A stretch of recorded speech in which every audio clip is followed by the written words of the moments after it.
দুলাভাই চলেন বাসায় যাই, বাসা থেকে নিয়ে আসি। ওয়েট ওয়েট, কি আপনার দুলাভাই? আপনারা কি শালি দুলাভাই? জি। নাউজুবিল্লাহ, আস্তাগফিরুল্লাহ, আপনারা একটা নাজায়েজ কাজ করতে এখানে আসছেন? হায় হায়, আচ্ছা তোর না যাই শুনে কেন? আমার বোন মানে ওনার স্ত্রী, তিনি নিজেই এই বিয়েতে সম্মতি দিয়েছে। আমি বিশ্বাস করি না এই পৃথিবীতে কোনো মহিলা কোনো বোন এই ধরনের সম্মতি দিতে পারে না। আপনার বিশ্বাস অবিশ্বাসে আমাদের কি আসে যায়? আপনি কি বিয়েটা পড়াবেন নাকি আমি চলে যাবো? হ্যাঁ, কি বলেন? অনেক গুড আছে, আমার তো প্রমোশন হচ্ছে, আমার প্রমোশন হচ্ছে। ছোটি আমার কনসেপ্ট টুকরাটা আমি তো বলছি অভিনয় করতে পারবি না, এত সুন্দর অভিনয় করছিস তোরা হতমত খেয়ে গেছে। এখনো বুঝবে ও যে আমার সাথে রাগ করে, আর রাগ করে ফেসবুকের ফ্রেন্ড এক্স গার্লফ্রেন্ড অনেকদের সাথে কথা বলে, এগুলো সব বলতো। এখন থেকে একটা অপশন এ, আমি অপশন বি, তুই আমি হলাম মেন অ্যাকাউন্ট আর তুই অপশন লাগাও। কি হবে শালিকা, হঠাৎ আমাকে এখানে রাখি? আপনার সাথে ফুচকা খাবো তাই। তো তুমি তখন আপুকে নিয়ে আসতে। তারপর করবেন আপু তো পাঠিয়েছে আপনাকে আর আমাকে নিয়ে প্রেম করতে। এটাই তো অবাক করার বিষয়। দুজনের কোনো বোঝা চাই এমন করে তোমার বোন তার স্বামীর সাথে তোমাকে প্রেম করতে পাঠাচ্ছে। আমার কথা সবার মতো আমার হচ্ছে নাম্বার ওয়ান। ওই যে মেয়েটাকে দেখছেন না, আমি বর্তমান রানিং বয়ফ্রেন্ড। হোয়াট? আমার পা তো পৌঁছে গেছে, আচ্ছা সাবধানে উপরে চলো। আমি তো হাঁটতেই পারছি না, উপরে যাবো কিভাবে? আপনি আমাকে করে নিয়ে চলুন।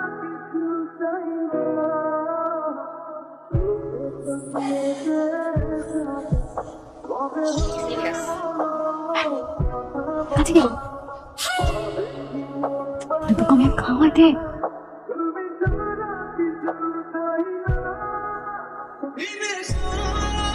একটু হলেই তো মরে যেতাম। তুমি মরে গেলে আমাকে রান্না করে কি খাবো? তাহলে কি আমার আরেকটা বিয়ে করতে হবে? কি কত সব? আমি এত তাড়াতাড়ি মরে যাই, তুমি একটা বিয়ে করো না? আরে পাগলি, মিষ্টি বউ আমার, তুমি থাকলে চলবে। এই পৃথিবীতে তোমার থেকে বেস্ট কেউ আছে নাকি? আজ তোমাকে নিয়ে আমি শপিং যাবো, কি কি লাগবে বলো তো? এ যেন দেখানোর দুনিয়া সবের পরিবর্তনের প্রতিযোগিতা নিয়েছে, তেমনি তুমি আমার মিশিয়ে দিও। হঠাৎ হঠাৎ কি যে হয় তোমার? বাসায় অনেক কাজ আছে, আমার কোথাও যেতে হবে না। এই তোমার কি দয়া নাই? আমার ভোলা বন্ধু গাড়ি তুমি কত দিতে থাকেন? চুপ করো তো তুমি, সাবজেক্ট একটা আনিস ওটা 10 দিন ধরে আমাকে তুলা যেমন স্মার্ট তেমন ভালো মানুষ। আমি ওনার প্রেমে পড়ে গেছি, সামনে কিছুদিন জানি ভবিষ্যৎ আগেই দেখতে পাই। ও আচ্ছা, তারপরে দুনিয়াতে কোনো ছেলে খুঁজে পাবে না যে আপনার দুলাভাইয়ের সাথে প্রেম করতে হলো তোমার? তাহলে তোমার সমস্যা কি? আমি আর আমার প্রেমের সাথে সংসার করবো, তোমাকে তাকে জ্বলছে এই তোমাকে ভুগেন নাই? মানে? মানে আমাদের ইসলাম ধর্মে এক পুরুষ দুই বোনকে বিয়ে করে হারাম, এটা পুরোপুরি না যায়। সত্যি? হ্যাঁ, যদি আগে স্ত্রী মারা বা তালাকে বিচ্ছেদ হয় তখন ছোট মুখে বিয়ে করতে পারে। আর তোমার বড় বোনের তো তালাকও হয় নাই, আসলে মারাও যায় নাই, এটার মানে একদম না যায় তার হারাম। এই ভুলটা তুমি করো। আমি আমার বড় একটা ভুল করে দিয়েছি। কি ভুল? নাটক করতে করতে কখন দুলাভাই তোমার থেকে ভালোবেসে ফেলেছি সেটা নিজেই জানি না। এখন দুলাভাই দেখে কিছুই ভালো লাগে না, তুমি তাকে ফোনের মধ্যে ফেললে। আমি চাই তোর দুজন প্রেম। আরে আপু, প্রেমের পরে তো হচ্ছে বিয়ে। হ্যাঁ, তো বিয়ে করবি, সমস্যা নেই। না, দুলাভাইকে বিয়ে করা হারাম, এটা আমি নিষেধ করি। আমি জানি। জানার পর তুমি পাপ করবে। আচ্ছা শোন না, ধর আমি যদি ওকে ডিভোর্স দেই তাহলে তো তোর বিয়ে করতে কোনো অসুবিধা নেই, তাই না? তুমি দুলাভাইকে ডিভোর্স দিবে? হ্যাঁ দিব। তোর আপু না নতুন প্রেমে পড়েছে। কি বলছিস সব? তোমার মাথা ঠিক আছে আপু? সমাজ মানুষ এসব কিছু দেখবে না। আরে সমাজ মানুষ কি বলো না বলো তাতে আমাদের কি আসে যায়? তুই তোরটা করতে থাক, আমি আমারটা করতে থাকি। আমি আমার লোক আছে, আমি ওর কাছে। তার মানে তোমার বয়ফ্রেন্ড আছে? কই আগে তো বললে না? আচ্ছা আচ্ছা, তোমাকে আমি বলবো, সব কথা তোমাকে বলবো না? কি এসে? তোমাকে বলা যাবে না। এত কিছু জানি তুমি কি করবে? তোমাকে যেটা বলছি সেটা করো। তুমি তাড়াতাড়ি লোককে নিয়ে দূরে কোথাও চলে যাও, না হলে লোক সমাজে মানুষ চিঠি করবে। তোমাদের বিয়েটা হয়ে গেলে আমি তাড়াতাড়ি ডিভোর্স পেপারটা পাঠিয়ে দেবো। তোমার মাঝে যদি এমন একটা গল্প আছে তাহলে আমি কেন ছাড় দেবো? ঠিক আছে, আমি তোমার বোন রূপকেই বিয়ে করবো, কালই বিয়ে করবো। আমি বাইরে না, আমি এই বাসাতেই থাকবো। আমি যখন ফিরে এসে তোর মুখটা মা দেখি।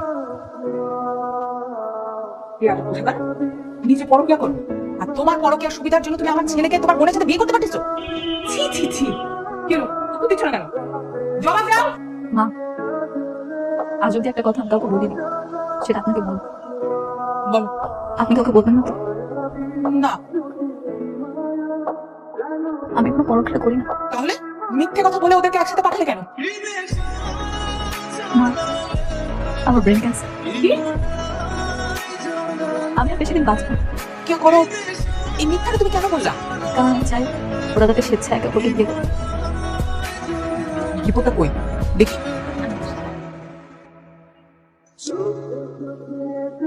এই যে বাড়িতে।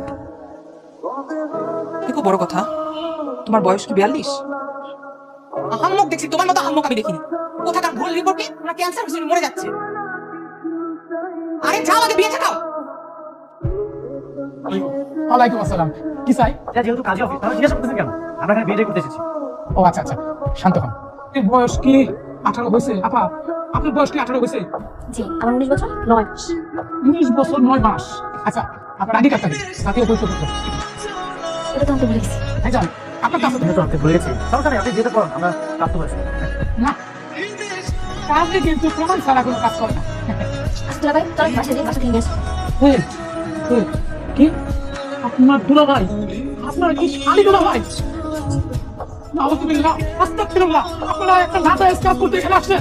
হায় হায়, আচ্ছা ওর না যাইছে বলেন, আমার বোন মানে ওনাকে চাই, তিনি নিজেই এই বিয়েতে সম্মতি দিয়েছে। আমি বিশ্বাস করি না এই পৃথিবীতে কোনো মহিলা কোনো বোন এই ধরনের সম্মতি দিতে পারে না। আপনার বিশ্বাস অবিশ্বাসে আমাদের কি আসলে, আপনি কি বিয়েটা করবেন নাকি আমি চলে যাবো? হ্যাঁ কি বলেন? কি করেছে মা? তোর ব্যাংকের বউ কোথা থেকে একটা রিপোর্ট আছে, সেই রিপোর্টটা আরেকজনের সাথে অদল বদল হয়ে গেছে, সেটাও খেয়াল করেনি। সেখানে লেখা তার ক্যান্সার হয়েছে, সে আর 6 মাস বাঁচবে, মারা যাবে। এরপর সে চিন্তা করে 6 মাস পর তার মৃত্যু হলে এই বাড়িতে কি আসবে, এই জন্য রূপকে তোর সাথে প্রেম করতে পাঠিয়েছে। মা আমি সব জানি, গতকাল রাতে এই বিষয়টা আমি জানতে পেরেছি, আর আজ আমাদের অ্যানিভার্সারি, এই জন্য তো সব নাটক সাজিয়েছি ওকে সারপ্রাইজ দেবো তাই। আচ্ছা মা, তোমাকে যা যা বলি মন দিয়ে শোনো। আচ্ছা বাবা, ঠিক আছে। মহিন, আমি আমাদের ভালোবাসা কখন কোনো কিছু দেখি না, দেখেছি তোমার ফ্যামিলি ব্যাকগ্রাউন্ড, না দেখছি ব্যাংক ব্যালেন্স, তোমার হাতটা ধরে এক জীবন পার করে দিতে এই জন্য রাজি হয়েছিল। আমি তোমার কাছে বাড়ি গাড়ি ফিনান্সিয়াল সাপোর্ট কোনো কিছু চাই না, শুধু একটু ভালোবাসা চেয়েছি, বিনিময়ে এটুকু দিতে পারবো না। রবীন্দ্রনাথ ঠাকুর বলেছেন, জীবনে কাউকে পাওয়ার পরও যদি আমি ভালো কাউকে পাওয়ার আশা করো, তাহলে একদিন দেখবে জীবনের সবচেয়ে মূল্যবান কাউকে তুমি হারিয়ে ফেলছো। আমি তোমাকে হারাতে চাই না, তোমার সাথে কাটাতে চাই বৃদ্ধ বয়স 18 থেকে 80। আমি তোমাকে অনেক ভালোবাসি। হাই বন্ধুরা, সবাই কেমন আছো? আশা করি তোমরা সবাই ভালো আছো। আমি সালাম, আর এটা আমার চ্যানেল স্যাড ক্লিপস সালাম।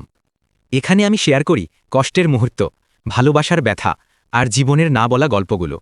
যদি তোমার মনেও লুকানো থাকে কোনো কষ্ট, তাহলে এক্ষুনি চ্যানেলটা সাবস্ক্রাইব করে দাও, যেন নতুন নতুন কষ্টের ভিডিও তুমি মিস না করো।